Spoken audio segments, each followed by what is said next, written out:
Hello dear student, my name is Ranjana and आज की इस वीडियो में मैं आप लोगों के साथ डिस्कस करने वाली हूँ voice. So let's start.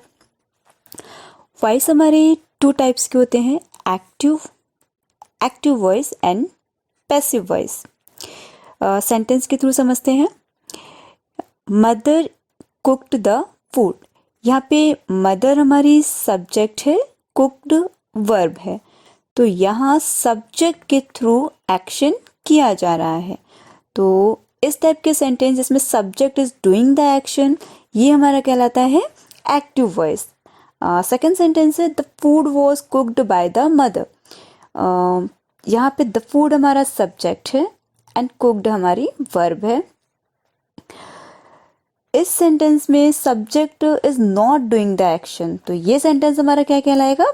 Passive voice. और अब हम देखते हैं कि एक्टिव एंड पैसिव वॉइस में कितने टेंस का यूज किया जाता है। तो इसमें हम 8 टेंस यूज करते हैं, जो है present indefinite, present continuous, present perfect, past indefinite, past continuous and past perfect, future indefinite and future perfect. तो सबसे पहले हम ये समझते हैं कि अगर हमें कोई भी सेंटेंस दिया गया है तो हम आइडेंटिफाई कैसे करेंगे कि वो किस टेंस का है। तो इसमें हमारी हेल्प करती हैं हेल्पिंग वर्ब, यानी मोस्ट ऑफ सेंटेंस को हम हेल्पिंग वर्ब की हेल्प से आइडेंटिफाई करते हैं। पहला टेंस है हमारा प्रेजेंट इंडेफिनिट, तो इसमें हम कैसे आइडेंटिफाई करेंगे? तो अगर हमारी हेल्पिंग वर्ब डू या डज यूज होती है और वर्ब की फर्स्ट फॉर्म और वर्ब की first form plus s es, तो अगर हमें इनमें से कुछ भी सेंटेंस में दिखता है, दैट्स मीन वो सेंटेंस हमारा क्या है? प्रेजेंट इंडेफिनिट का। अगर हम प्रेजेंट कॉन्टिन्यूअस की बात करते हैं, then is, am, are. Present perfect has, have. Past indefinite did or verb second form. Past continuous was, were. Past perfect had. Future indefinite will or shall. Future perfect will have और shall have। इनकी help से हम दिए गए sentence को identify करेंगे वो किस टेंस का है। इसके बाद हम देखते हैं कि अगर हमारा सेंटेंस प्रेजेंट इंडेफिनिट का है, देन हम उसको चेंज कैसे करेंगे जब हम उसको एक्टिव टू पैसिव बना रहे होंगे। तो जितने भी इनडेफिनिट टेंस होते हैं, प्रेजेंट इंडेफिनिट और पास्ट इंडेफिनिट और फ्यूचर इंडेफिनिट, जितने भी इंडेफिनिट टेंस हैं वो हमारे कंटिन्यूअस में कन्वर्ट होते हैं। मीन्स कि प्रेजेंट का इंडेफिनिट है तो वो प्रेजेंट कॉन्टिन्यूअस में जाएगा, प्रेजेंट कॉन्टिन्यूअस में जाएगा, और अगर पास्ट इंडेफिनिट है तो वो पास्ट कॉन्टिन्यूअस में जाएगा। अगर फ्यूचर इंडेफिनिट है तो फ्यूचर कॉन्टिन्यूअस में।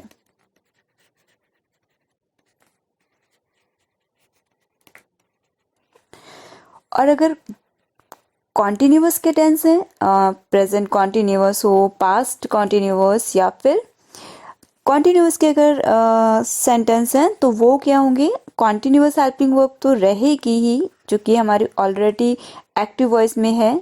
उसका जब पैसिव बना रहे हैं तो वहां पर हम कॉन्टिन्यूअस वर्ब यूज करेंगे, उसके साथ साथ एडिशनल वर्ड बीइंग यूज करेंगे।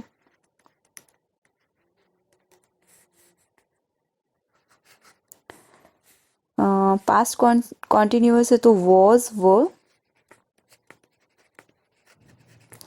और इसके साथ में being.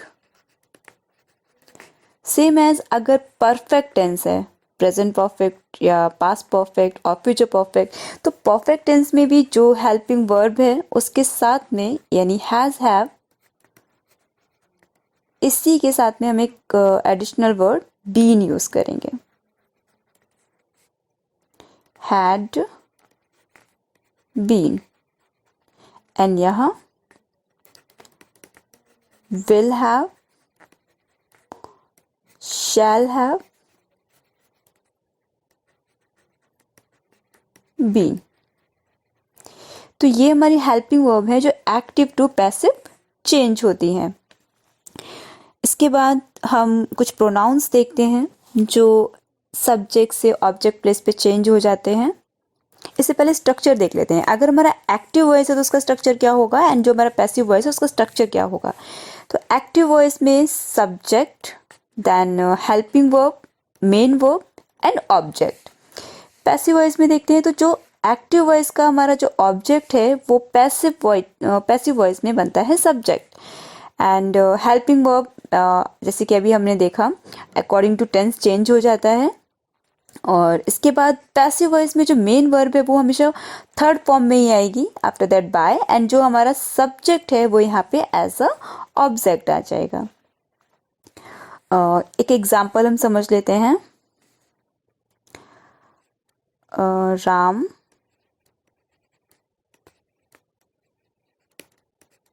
writes a book. So this is subject, this is verb first form plus s or es, and this is object। तो यहाँ से हमने आइडेंटिफाई किया कि ये जो हमारा सेंटेंस है ये प्रेजेंट इंडेफिनिट का है। अब हम इसको पैसिव वॉइस में चेंज करेंगे तो अकॉर्डिंग टू स्ट्रक्चर सबसे पहले हमें यूज करना है ऑब्जेक्ट। तो यहाँ पे हमारा ऑब्जेक्ट क्या है, अ बुक। तो सेंटेंस में आएगा अ बुक। देन ये हमारा सेंटेंस जो है ये है प्रेजेंट इंडेफिनिट का, तो ये चेंज होगा किसमें, प्रेजेंट कॉन्टिन्यूअस में। तो अकॉर्डिंग टू सब्जेक्ट, यहाँ पे सब्जेक्ट हमारा अ बुक है तो अ बुक के अकॉर्डिंग हमारा क्या आएगा, इज। देन मेन वर्ब की थर्ड फॉर्म, यहाँ पे मेन वर्ब हमारी क्या है, राइट्स। राइट्स की थर्ड फॉर्म क्या हो जाएगी, रिटन। इसके बाद बाय, एंड अब हमारा आएगा सब्जेक्ट। सब्जेक्ट यहाँ पे क्या है, राम। राम। तो इस तरीके से हम एक्टिव टू पैसिव चेंज करेंगे। अब हम देखते हैं कि हमारे कुछ प्रोनाउन हैं जो सब्जेक्ट से ऑब्जेक्ट एंड ऑब्जेक्ट से सब्जेक्ट में चेंज होते हैं, तो वो कैसे चेंज होते हैं वो भी देख लेते हैं।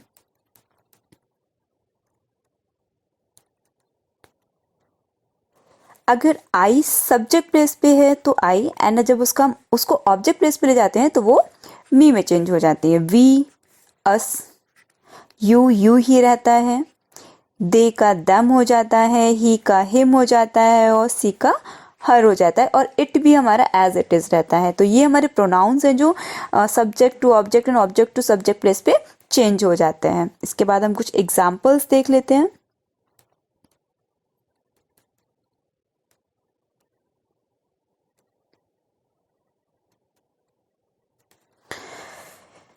सिंपल प्रेजेंट टेंस, राशि रीड्स अ स्टोरी। यहाँ पे ये हमारा सब्जेक्ट है, this is verb plus S, and this object.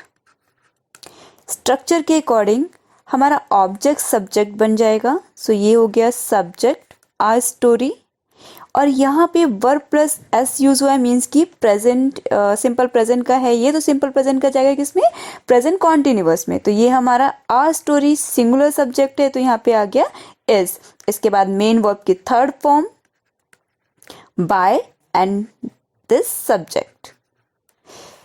Present continuous देखते हैं, तो प्रेजेंट कॉन्टिन्यूअस राशि इज रीडिंग। यहाँ से हमें पता चला कि इज हेल्पिंग वर्ब है, दैट्स मीन ये क्या हमारा प्रेजेंट कॉन्टिन्यूअस का है। और प्रेजेंट कॉन्टिन्यूअस का जो सेंटेंस होता है वो हमारा चेंज होता है, कॉन्टिन्यूअस हमेशा क्या चेंज होता है कि हमारी जो हेल्पिंग वर्ब है वो तो एज इट इज रहती है, प्लस उसके साथ में एक एडिशनल वर्ड जो है बीइंग वो ऐड हो जाता है। तो यहाँ पे हमारा जो ऑब्जेक्ट था ये सब्जेक्ट बन गया इज, और उसके साथ में लग गया बीइंग, रीडिंग।